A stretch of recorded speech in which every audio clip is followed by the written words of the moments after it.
তোমরা দুইজনের ভিতরে কে বেশি ভালো করে জুতা পালিশ করতে পারে? জুতা পালিশ? আমি কই যে আমি পারবো না, তাহলে আমাকে দিবে না। আমি জুতা পালিশ করতে জানি না। এই যে পারে খুব ভালো করে ও জুতা পালিশ করতে পারে, মাস্টার জুতা পালিশ করা। তোর নাম কি? পান্ডিয়া। কি? ডান্ডিয়া? পান্ডিয়া পান্ডিয়া। আচ্ছা ডান্ডিয়া, আচ্ছা ডান্ডিয়া, দেখ তুই আগে জুতা পালিশ করা শিখে, ঠিক আছে? সালা ফেসে কেন নাকি বে? ফজলু, এ বাড়ির সব জুতা লিয়ে এসে একে দিয়ে দাও। শালা কোন বাড়িতে এসে বনুবে? জুতা পালিশ করতে করতে জীবন ঝালা ফালা হয়ে যাবে লাগছে। শালা ইয়ার থেকে যদি রাজমিস্ত্রির কাজে যেতুম তাও ভালো হয়তো। তোর গুষ্টি বেচি শালা জুতা পালিশ করতে হবে এতখানি?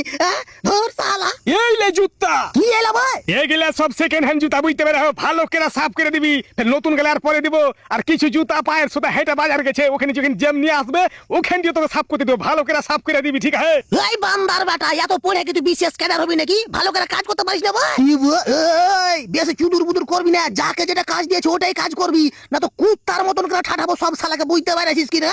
কাজ কর ভাগ শালা, তোর বাপের গুষ্টি বেচি এতখানি যদি তোর বাপ সাফ করতে পারবে না বুড় মানের বেটা। ফাটাফাট এখানে জুতা সাফ করতে পারলে তোকে আর একটা কাজ দেবো, ভকেরে সাফ কর। হ্যাঁ ঠিকই আছে, আমি যে মানুষ নয়, আমি ভূত যে এত গালা কাজ আমি একলাই করবো।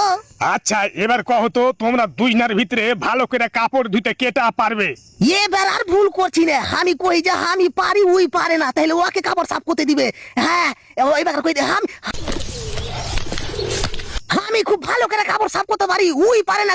আমি ওকে ভালো করে শিখিয়ে দেবো। না না, এটা হবে না, কাপড় খুব দামি, যে জানে না ওকে সাফ করতে দিলে ওই কাপড় ছিঁড়ে ফেলে দিবে। তো এটা কাম তো তোমাকে করতে হবে তাইলে। বান্দার বেটারা আমার জীবন খাইবে, বুঝতে পারছি রে। হ্যাঁ খুব খুখে রে বান্দার বেটা, খুব খুঁজে মরে যা তুই, তোর গোষ্ঠী বেচি শালার বাটা শালার কাজ।